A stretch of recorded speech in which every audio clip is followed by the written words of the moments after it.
I'm 80 years old, and I'm sitting on the concrete floor of my workshop with my father's old toolbox open in front of me. I built company that crossed millions of dollars in revenue, and I still couldn't figure out how to keep my own son. The latch on this toolbox sticks unless you lift it just right. I've been lifting it the same way for 40 years. It's funny what your hands remember when your life doesn't. In 6 days, I hand over the keys to this house. Not because I want to, because the papers say I should, and my knees say I must. After that, the workshop becomes someone else's. The last room that still feels like me. I've told people the story of my company 1,000 times. The early risk, the long nights, the first big contract, the can you believe it numbers. I've almost never told the other story. The one that ends with a small wooden box and a name that nobody says in my home anymore. There's one thing I did, one decision that sounded practical, even responsible, that I've never admitted out loud, and it's the reason I'm alone in this room now. I'll tell you exactly what it was, but I need to walk you to it the way it really happened. Because it didn't feel evil at the time. It felt like work. It felt like providing. It felt like being a man who didn't quit. And I was good at it. That was part of the problem. I keep sorting the tools. Like that will sort the years. I line the screwdrivers by length without thinking. I count the sockets. 1, 2, 3. Like I'm checking inventory. I still do it when I'm nervous. I'm nervous now. Not because I'm afraid to die. Because I'm afraid I'll die with the wrong story told. The first time my son looked at me like I was a stranger, it was over something stupid, a chair. He was maybe 10, skinny knees, hair that never stayed combed. We were at the dinner table, me, his mother, him. The chicken was getting cold and I was still standing because I'd just come in from a call. He said something like, "Dad, sit down." Not angry, just tired. I said, "I will. Just let me finish this." And I pointed at nothing because there was nothing in my hand. The call had already ended. I was just still in it. His mother gave me that look, half warning, half pleading. And I did what I always did. I sat down, but I didn't arrive. My son pushed his plate away and said, "You're always somewhere else." That sentence followed me for decades. Not loud, not dramatic, just stuck to the back of my shirt like sawdust. If you've ever promised after this and watched somebody stop believing you, you know what I mean. Back then, I was in my 30s, and I thought time was a straight road. Work hard now, enjoy later, simple math. I started the company in a rented unit that smelled like paint and old coffee. I wasn't trying to be rich. I was trying to not be scared. My own father worked until his hands went stiff. He died with nothing but a paid-off truck and a habit of never asking for help. I thought I was doing better. When my son was born, I held him and made a promise I didn't say out loud. You won't feel the kind of tight fear I grew up with. So I worked. And every time the business demanded something, another trip, another late night, another just this once, it sounded like my promise. The first small reveal, the one I'm not proud of, is this. I used my son as a reason to work, even when the work had stopped being about him. It's hard to admit because it makes me look noble in my own head and selfish everywhere else. We got our first big contract when he was 6. I remember because it was the same week as his school play. He had one line. One line kids practice all month like it's Broadway. He kept walking around the house saying it, serious as a judge. That night, I was in a hotel 2 hours away, eating something greasy out of a paper tray, while a client told me how impressive my hustle was. My wife, God, she tried. She held up the phone so I could hear his line. The sound was muffled, and all I heard was kids laughing and my son's voice searching for me.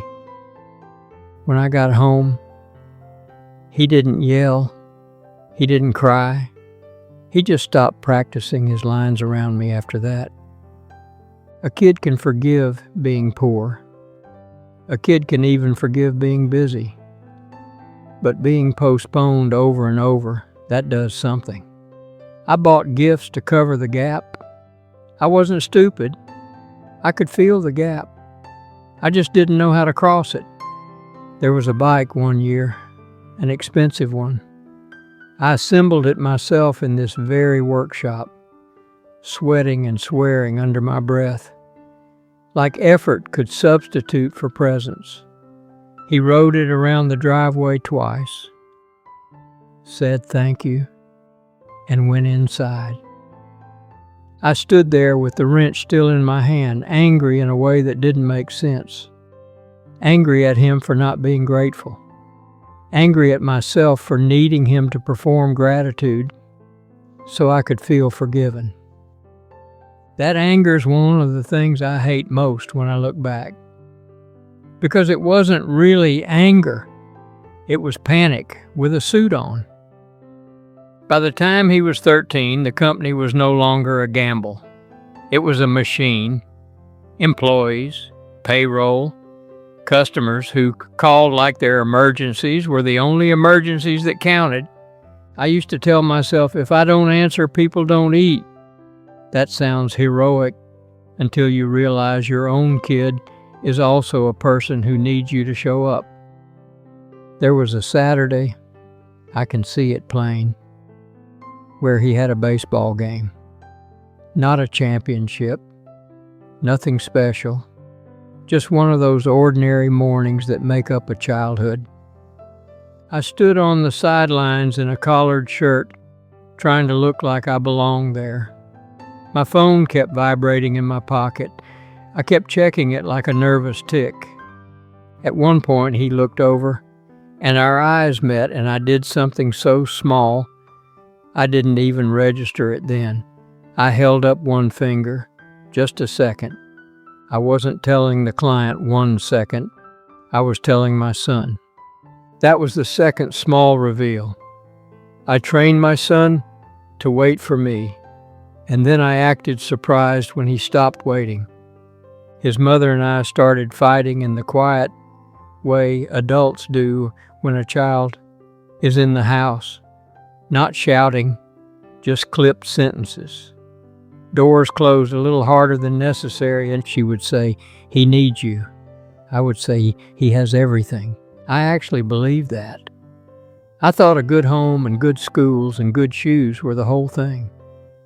There was a night, he was maybe 15, when I came home late and found him at the kitchen table with his backpack still on.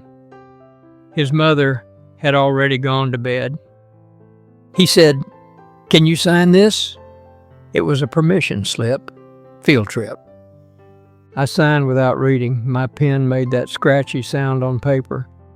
He watched my hand like he was watching a stranger's.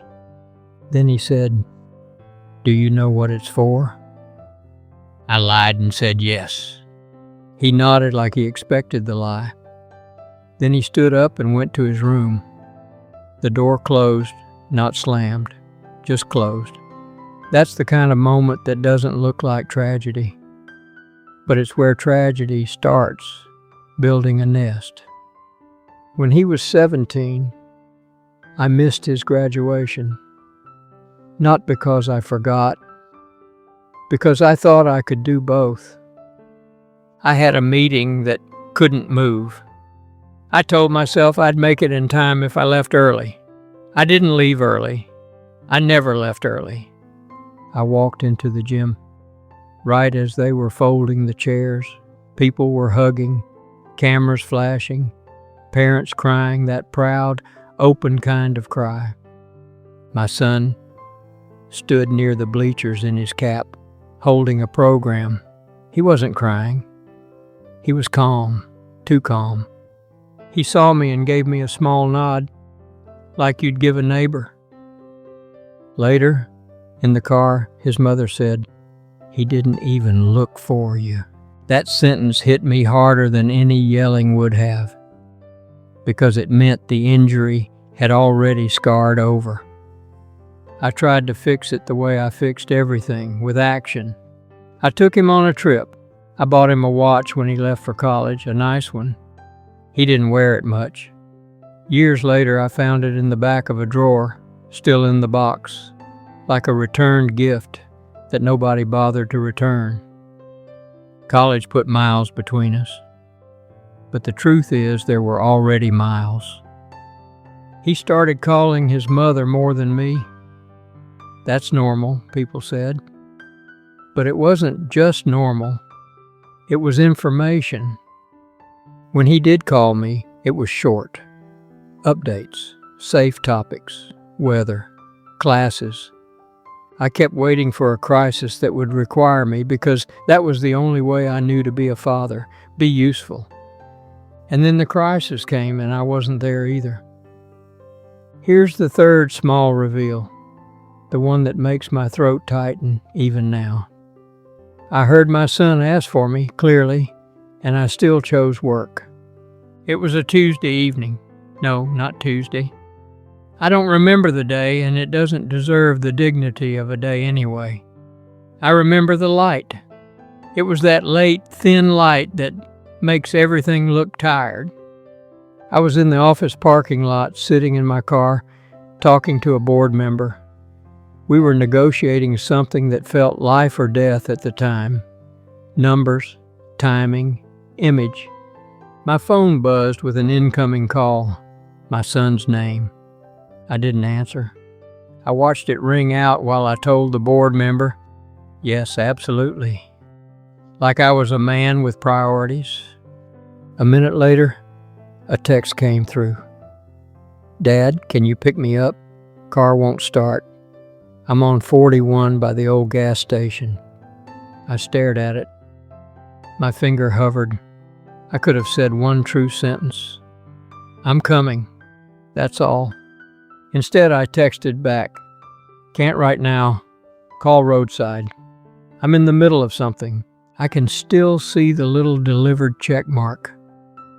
I can still feel the calm I felt after sending it, like I'd handled it, like I'd managed. 10 minutes later, another text, "Please," and I did the thing that makes me sick to admit.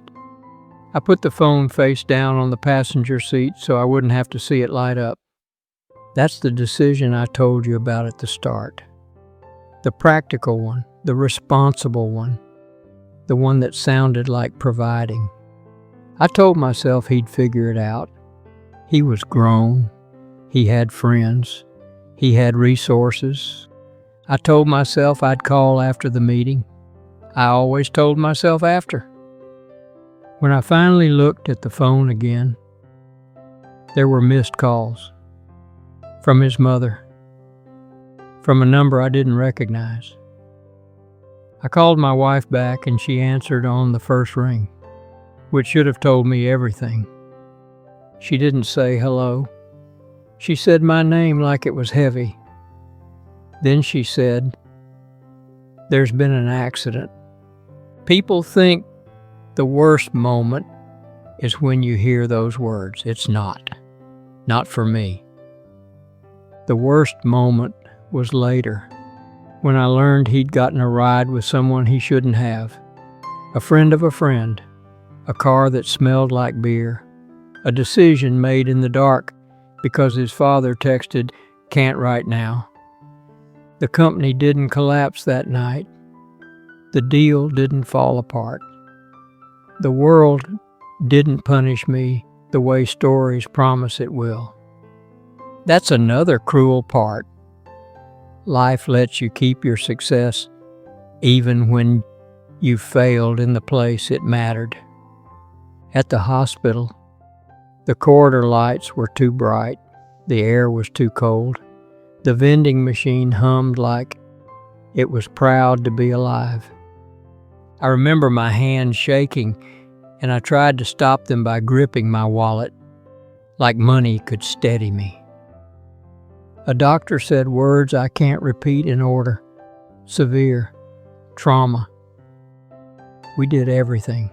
My wife was standing, not sitting, because she couldn't trust her legs. Her face looked older in 1 hour. And then I saw him. Not the boy at the dinner table, not the teenager with the backpack, a body that looked like my son but didn't feel like him anymore. I wanted to say, I'm sorry. I wanted to say I should have come. I wanted to say you were right all along. But he was gone, and words don't cross that kind of distance. On the drive home, my wife didn't cry. She stared out the window and said, very quietly, "He texted you, didn't he?" I didn't answer. Not because I wanted to hide it, because I couldn't make my mouth say it. Because if I said it, it would become real in a way I couldn't survive. That silence, my silence, was the moment my marriage started dying too. We buried our son, and people brought food, and they said the usual things. He's in a better place. He wouldn't want you to blame yourself. God has a plan. I nodded like a man who could accept comfort. Inside, I was screaming at the unfairness of it, and also at the accuracy of it. After the funeral, I went back to work fast, too fast. I told myself I needed routine. I told myself I couldn't fall apart. The truth is, work was the only place I didn't have to see the empty chair. My wife started sleeping in the guest room. At first, she said it was her back. Then she stopped giving reasons. We became two people living in the same house, careful not to bump into the grief the other one was carrying. One night, months later, she finally said, "You chose them over him." I said, That's not fair." She looked at me like I was slow and said, "It's exactly fair." A year after that, she left. Not in a dramatic way. She packed a suitcase, left a note that just said she couldn't breathe here anymore, and drove to her sister's. I didn't chase. I told myself chasing would be desperate. I told myself she'd cool off. I was still the same man, still waiting for after. The company kept growing. People called me a visionary, a builder, a legend in my little industry. Awards showed up in the mail, plaques, framed articles, my name engraved on things that now sit in a box in the corner of this workshop. I used to run my fingers over those letters like they meant something. Now they look like props from a play I don't want to watch again. Sometimes employees would say, "Your son must be proud." I would smile. I became very good at smiling while something inside me broke quietly. Years went by. I sold the company eventually. The number was big enough that people acted like I should float off the ground. I bought a nicer house. Then, after my wife left, the nicer house just meant more rooms to echo in. At night, I'd walk through the hallway and check the locks twice. Front door, back door, garage. Like grief was a burglar, and I could keep it out with good habits. But grief doesn't break in. It's already inside. Every so often I'd open a drawer and find something of his. A ticket stub, a cheap keychain, a photo from a school event I didn't attend but somebody else took. I kept one thing hidden in my desk for years, the printed screenshot of that please text. I told myself I kept it so I wouldn't forget. That's a lie. I kept it because part of me believed punishment was the only thing I deserved, and I didn't trust life to punish me enough. Now I'm old and the punishment is simple. The house is quiet. Nobody calls. Nobody needs me. And here's the part people don't understand until they live long enough. Being needed is annoying when you're young, but it's terrifying when it stops. I don't say that to get pity. Pity is cheap. I say it because it's the honest shape of my life now. In a week, I'll leave this workshop. Someone else will hang their tools on these walls. Someone else will sweep up my sawdust. I'm packing the toolbox. And I keep thinking about the last time my son asked for me in plain words. Can you pick me up? He didn't ask for wisdom. He didn't ask for a lecture. He asked for a ride. If I could go back, I wouldn't give him more speeches. I wouldn't buy a better bike. I wouldn't even fix every problem for him. I would have answered the call, even if I was scared, even if the deal was big, even if someone important was waiting. I wish I'd said one true sentence. I'm on my way. That's the tiny action I missed. Not a grand gesture. Not a dramatic turnaround. Just showing up when my son asked me to. If you're listening to this and you've got someone in your life who keeps getting the after, I can't tell you what to do. I can only tell you what it cost me. It cost me my son's last trust. It cost me my wife's ability to look at me without seeing that text. It cost me the sound of another person moving around the house. I built something big and I left the small things unguarded. That's how it happens. That's how a life leaks out. The sale of this house is on Friday. The realtor says I should leave the keys on the counter for the new owners. Nice and simple. But I'm not leaving them on the counter. I'm putting them in an envelope. I wrote my son a letter last night.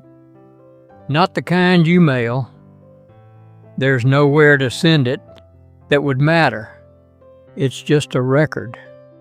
A confession, a plain apology with no excuses left in it. If there's a line in this that hits something in you, it would mean a lot to hear which one, just so I know I didn't spend my last honest breath talking to an empty room.